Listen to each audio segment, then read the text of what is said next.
Marcos 7, versículos 24 al 37. No sé si recibieron ayer el suplemento.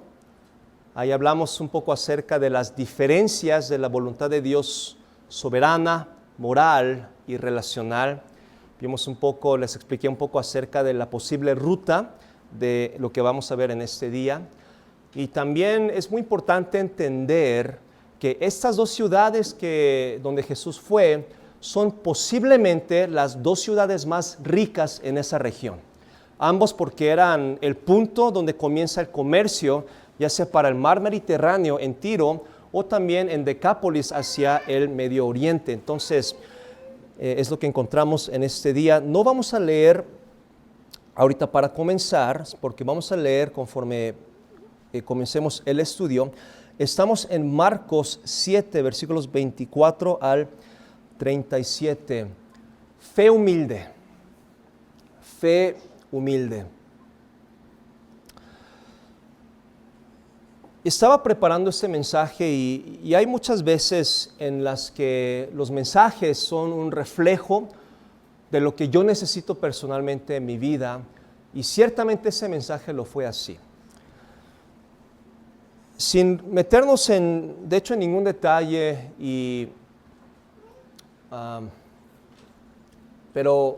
sin meternos en ningún detalle, pero sí quería compartirles que últimamente, que en varias áreas de mi vida, he sentido que he estado llegando a los límites. He sentido que en varias áreas, en varias maneras, no solamente porque mi esposa no está aquí, sino en varias maneras en cuanto, no a la iglesia, pero en diversas áreas de organización, diversas áreas de mi vida, en diversos proyectos que tenemos. He sentido que he llegado a los límites, he sentido frustrado, he sentido que me he topado, me he sentido estancado. Y este pasaje me fue un recordatorio que necesito una fe humilde. No sé si usted se ha sentido así. Que estamos aquí alabando al Señor, pero usted sabe que mañana o hoy en la tarde al regresar a su casa se van a enfrentar con algunas dificultades mayores, algunas situaciones que quizás no es su preferencia estar dentro de ellas. Y yo recientemente me he sentido un poquito frustrado. No es culpa de nadie de ustedes, excepto tal vez por uno que otro. Estoy bromeando, hermanos. Pero me he sentido un poquito que he llegado que Dios está cerrando algunas puertas. Tenemos dos historias, la historia de la mujer sirofenicia y un sordomudo. Y quiero que vea conmigo estas dos historias, cómo esto me ayudó a entender que lo que necesito es una fe humilde, y espero que sea de bendición para ustedes si es que están pasando por algo similar. Primero, son dos puntos nada más y vamos a terminar rápido en esta mañana. Primero, la fe humilde, no tenemos diapositivas para esto. La fe humilde atraviesa el rechazo. La fe humilde atraviesa el rechazo. No sé si usted conoce esta historia. Levantándose de ahí, se fue a la región de Tiro y de Sidón, y entrando en una casa no quiso que nadie lo supiese, pero no pudo esconderse, porque una mujer cuya hija tenía un espíritu inmundo, luego que oyó de él, vino y se postró a sus pies. ¿Se acuerdan de esta historia? Dice, versículo 26, que la mujer era griega y sirofenicia de nación, y le rogaba que echase fuera de su hija al demonio. Pero Jesús le dijo, ¿qué le responde Jesús?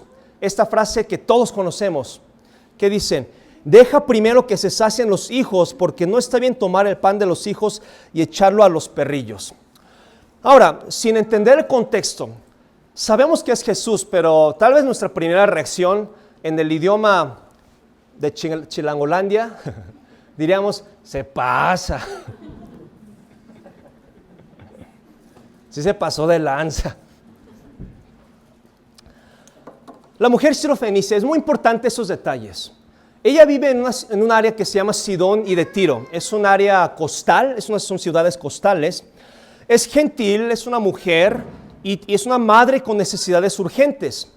Y ella es doblemente marginada, porque en ese área es un área afluente, hay mucho comercio, hay mucha economía, hay mucho dinero. Pero en esa región de Sido y de Tirón, los sirofenicios eran inmigrantes y eran echados, tenidos como ciudadanos de segunda clase. Y aparte de eso, tiene una necesidad urgente. Una vez, y agregado a eso, la relación con los judíos es muy mala. Es más, la manera en que Jesús responde representa una tensión cultural. Los judíos llamaban a los gentiles perros. Entonces no era algo personal, era algo cultural, por ejemplo, aquí llamamos a gente de otros países, especialmente de España, con cierta palabra que tiene un tono despectivo. De esa manera se decían perros. Versículo 24 dice, levantándose se fue a la región de Tiro y de Sidón. Entrando en una casa, dice, no quiso que nadie lo supiese. Un detalle importante a recalcar es que cuando esta mujer viene, debemos entender que Jesús no quería ser molestado. No sé si manifestó una actitud cranky, ¿cómo se dice? Una actitud de que, ya no te quería ver, ¿qué haces aquí? Pero claramente la Biblia sí nos dice que Jesús no quería, estaba demasiado cansado. Entonces, esta mujer llega, podemos decir que en uno de los peores momentos en la condición física de Jesús. Está cansado y literalmente no quiso ver a nadie. ¿Cuántas veces Jesús dice eso? Muy pocas. Creo que esa es la única vez que dice, no quiso ver a nadie. Llega en el peor momento posible. No quiere ser molestado. Llega en un mal momento. Pero esta mujer no se espera su turno. No dice, mañana regreso cuando se sienta mejor. O le traigo un Gatorade para que se sienta mejor. No era invitada, pero necesitaba a Jesús. Versículo 25. Porque una mujer cuya hija tenía un espíritu inmundo, luego que oyó de él, vino y se postró a sus pies. No solamente es una mujer marginada en su país, no solamente tiene mala relación con sus judíos, agregado a eso, es una mujer desesperada por su hija. Desesperada por su hija. Se imagina el dolor, se imagina los gritos en las noches, se imagina, ni siquiera podemos imaginar el dolor de corazón, cómo le partía el corazón que su hija estaba haciendo las cosas que vemos en otras historias, cómo se estaba lastimando quizás, cómo le debe de haber partido su corazón. Versículo 26 dice, la mujer era griega y sirofenicia de nación, y le rogaba que echase fuera de su hija al demonio. No solamente llega en un mal momento, pero dice que le está rogando, Versículo 27 dice, pero Jesús le dijo, deja primero que sacien los hijos, porque no está bien tomar el pan de los hijos y echarlo a los perrillos. Una vez más Jesús responde con una expresión que culturalmente representa esa tensión entre los judíos y los gentiles. Una vez más, no era algo personal, sino era algo cultural. Pero por alguna razón, Jesús, sabiendo el corazón quebrantado de esta mujer, sabiendo la necesidad de esta mujer, sabiendo que estaba bien marginada en múltiples niveles, le responde y pone a prueba su disposición a recibir gracia sin que se sintiera ofendida ni orgullosa. Quiero que nos pongamos en ese lugar. ¿Se imaginan? Mujer sirofenicia en Tiro y Sidón, nadie quería a los sirofenicios. Y aparte, su hija está desesperada por tanto dolor. Y aparte no se llevan bien los judíos y los gentiles y se atreve a venir a buscar a Jesús con esa necesidad, y lo único que escucha de Jesús es que la llaman, no sé ni cómo decirlo porque en español es más fuerte que en la cultura griega, pero como que la provoca. ¿Quién está conmigo al decir, es lo menos que merecía esta mujer? Es lo menos que merecía, especialmente de Jesús, que conoce los corazones quebrantados. ¿Podemos decir que es lo que menos necesitaba esta mujer? Que sintiera ofendida, que sintiera provocada, ser llamada de esa manera despectivamente.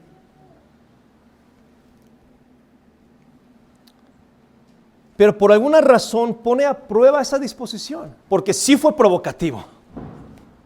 Pero por alguna razón, y no entendemos por qué, pero lo hace.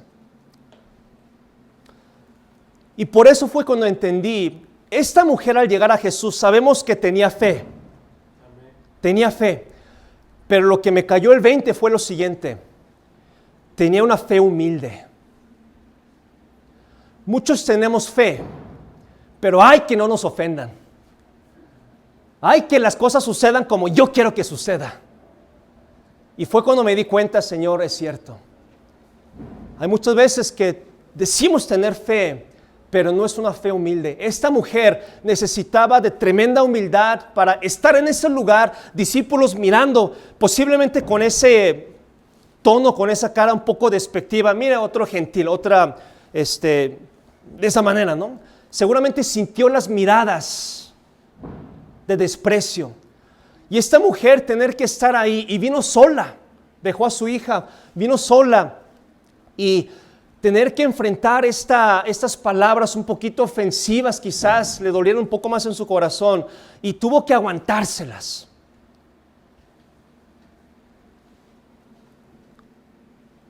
Tuvo que tener valentía. ¿Qué hubiera pasado si esta mujer hubiera reaccionado en ofensa y dicho, Jesús, ¿sabes qué? Necesito a mi hija, pero yo no necesito esa actitud en mi vida? Suena muy familiar, ¿no? Ahora, no es permiso para que nos ofendamos en ninguna manera. Y creo que eso es posible solo porque es Dios.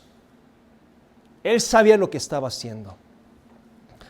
Pero hermanos, esta respuesta refleja humildad, sabiduría y fe. Sí, muchas veces tenemos fe, pero muchas veces lo que no tenemos es humildad. Lo que no tenemos es humildad. Ella no exige, ella no se ofende. Bueno, no sé si ofende, pero se lo guarda. Ella no discute y acepta que es marginada por los judíos, y aún así habla con valentía. Y le dice, Señor, sí, esta es mi situación. Sí, nadie me quiere en Tiro, en Sidón. Sí, esta es la situación, esta es mi hija. Sí, yo soy, ustedes me tratan así, pero te necesito. ¿Cuántos podemos tener esa actitud, esa fe humilde? Queremos tener fe, pero queremos que nadie nos toque, ¿no? Queremos que nadie nos ofenda. Versículo 28, respondió ella y le dijo, sí, Señor, pero aún los perrillos debajo de la mesa comen de las migajas de los hijos. ¿Qué tantos, no sé qué tan orgullosa era esta mujer, pero cuánto tuvo que haberse aguantado en su corazón para decir lo que dijo?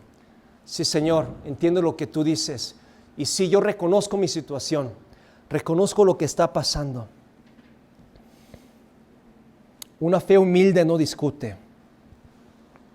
¿Por qué me pasa esto en mi vida? No lo sé. ¿Por qué le pasa eso en su vida? No lo sé. Pero decir, Señor, ayúdame. Por eso me gustó esta foto. Necesitamos una fe humilde y sencilla como de los niños. Decir, Señor, aún así ayúdame. Versículo 29, Jesús le dice, por esta palabra.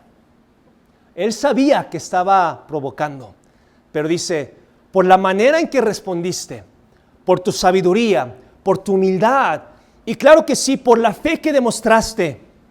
Dice, por esta palabra, por cómo tú reaccionaste, yo quiero ayudarte.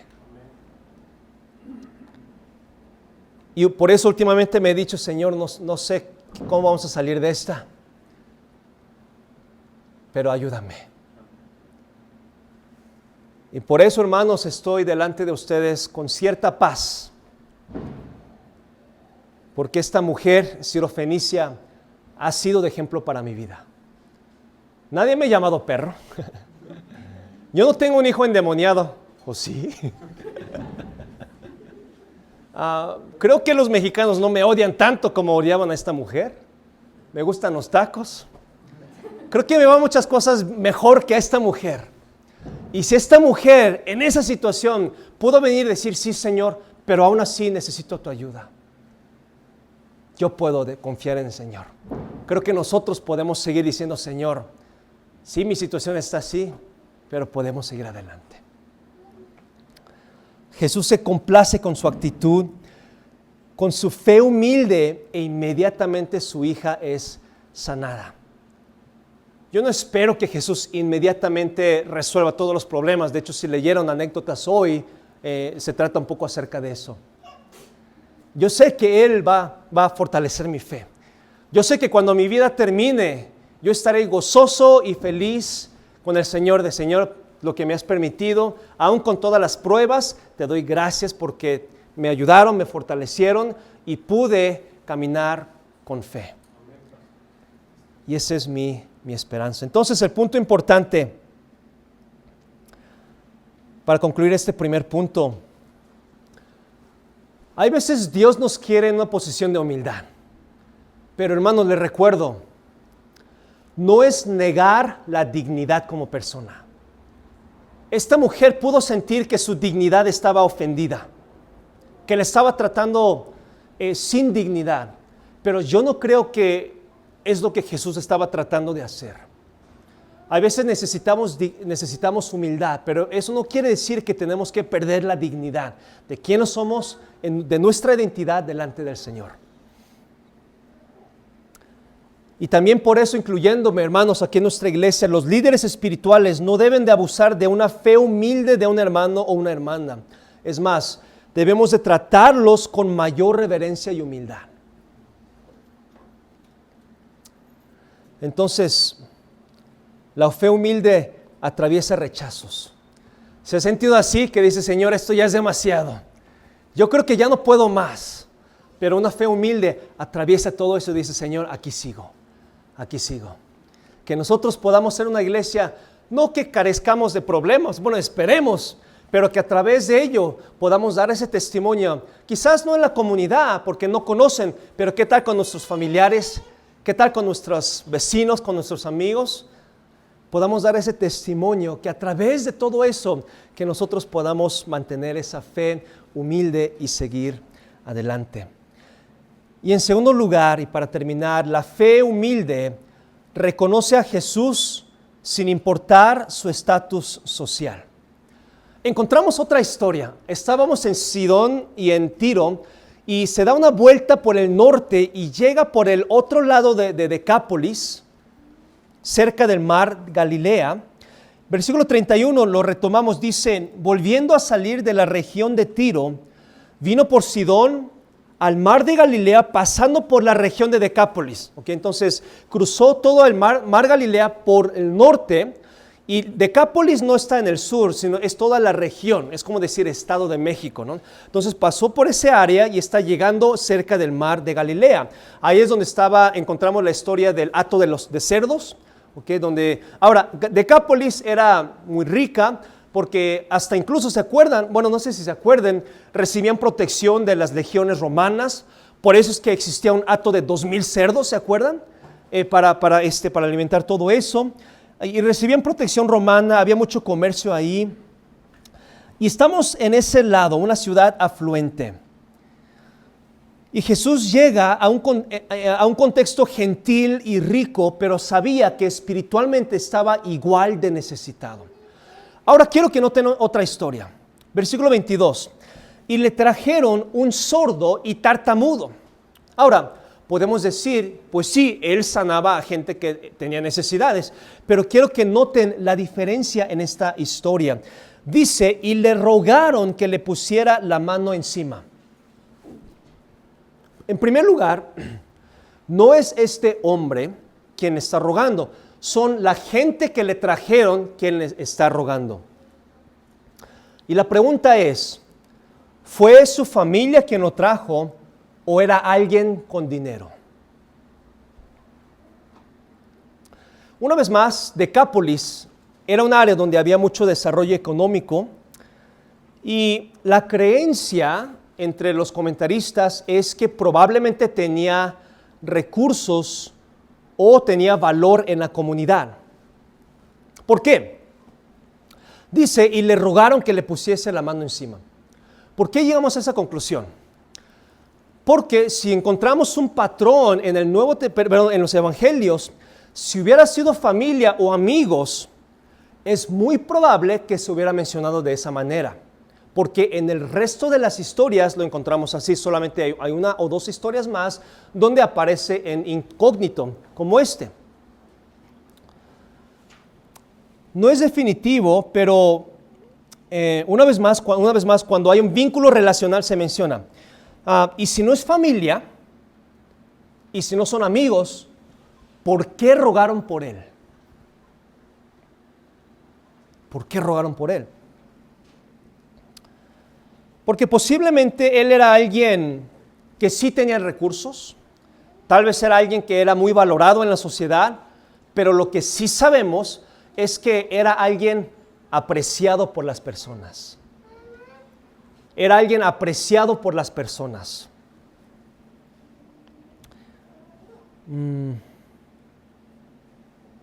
Aún siendo sordo y tartamudo, como ustedes saben, es muy fácil y lo normal era despreciarlos. En esta cultura mucho más. Lo normal era despreciarlos, era hacerlos a un lado. Incluso muchos familiares dejaban abandonado a la gente que tenía dificultades severas o discapacidades. Pero aquí encontramos que él era apreciado a pesar de su condición. Y le trajeron y ellos rogaron por él. Y con eso me puse a pensar, este hombre era sordomudo, era sordo y tartamudo. Lo normal, una vez más, es que no lo hubieran respetado, ¿verdad? Lo normal es que lo hubieran despreciado, lo hubieran dejado tirado a un lado quizás, dándole limosnas o migajas como lo encontramos en el resto de la palabra de Dios. Pero él hizo algo, la Biblia no nos dice, y solamente me puse a pensar, él hizo algo o no sé qué. Pudo tener mucho dinero, pero no hubieran rogado tan conmovidamente por él.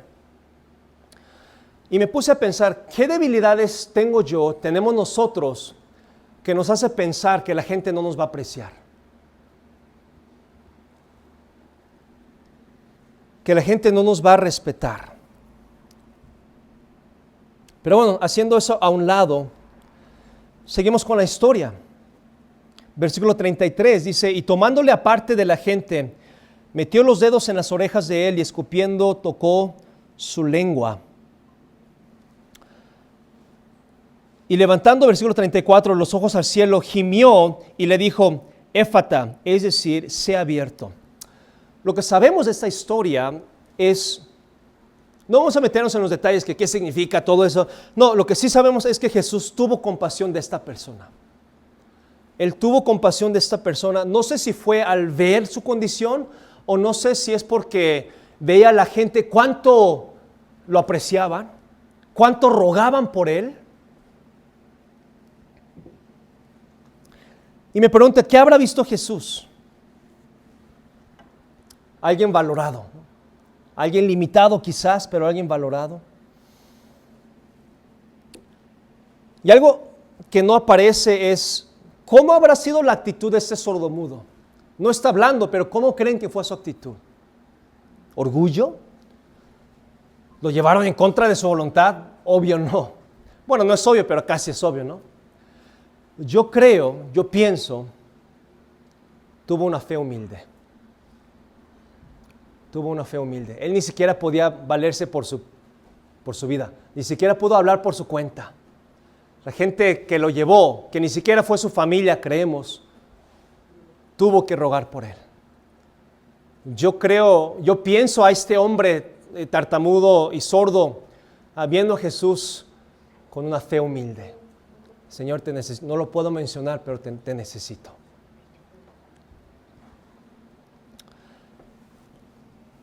Y dice en el versículo 34 que gimió. Ahora, en el español, creo que esa palabra gemir tiene un par de connotaciones. pero en el idioma original aquí, gemir, la idea que representa es, sí es suspirar, sí es producir un sonido, pero con dolor y angustia. ¿Pero por qué? Yo creo que refleja la compasión por este hombre. Creo que sintió el dolor de este hombre. ¿Y por qué es esto importante? Que Jesús gimió, que Jesús se dolió con él. Es importante, hermanos, porque hay veces nos olvidamos que Jesús no es un cajero automático de sanidad. Vemos tantas historias que sanó y decimos, pues él sana. ¿Y por qué a mí no? Y nos olvidamos que cada persona que vio sí fue movido a compasión. Sí amó a esa persona. Pero especialmente a esa persona, sí quizás tenía estatus social, sí quizás era valorado en la sociedad, tal vez tenía algo de dinero, pero vio la fe humilde de esa persona y Jesús tuvo compasión. Hermanos, no importa cuánto dinero tengamos, no tengamos, no importa dónde vivamos, no importa el estatus social, no importa cómo esta sociedad nos quiera etiquetar. Si tenemos una fe humilde, Dios quiere ayudarnos. Dios quiere ayudarnos.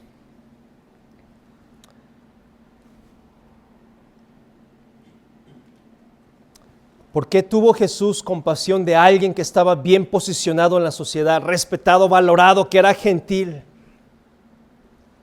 A veces creemos que ellos no merecen. Queremos ver países como Comoros. Queremos ver países donde es que sí la necesidad. Y sí nos sentimos bendecidos y privilegiados. Pero también en esa misma ciudad hay mucha gente que sí han logrado algo en esta vida, pero aún así necesitan del Señor. Aún así necesitan del amor del Señor.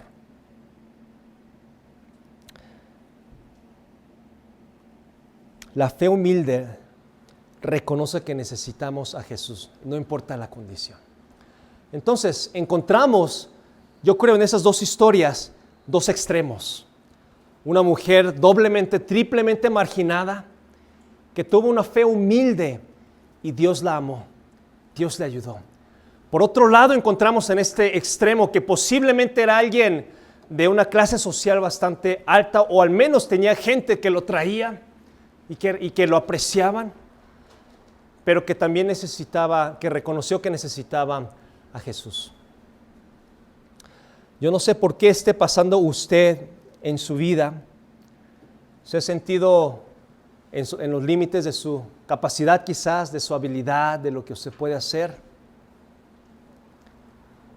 Lo que necesitamos es una fe humilde, decir, Señor, yo no sé por qué esta situación, no lo entiendo, va por encima, pero como lo aprendemos con esas dos historias, hermanos, tengamos una fe, pero que sea una fe humilde, decir, Señor, a pesar de todo, a pesar de que siento que las puertas se me cerraron 1,000,000 de veces, aquí estoy.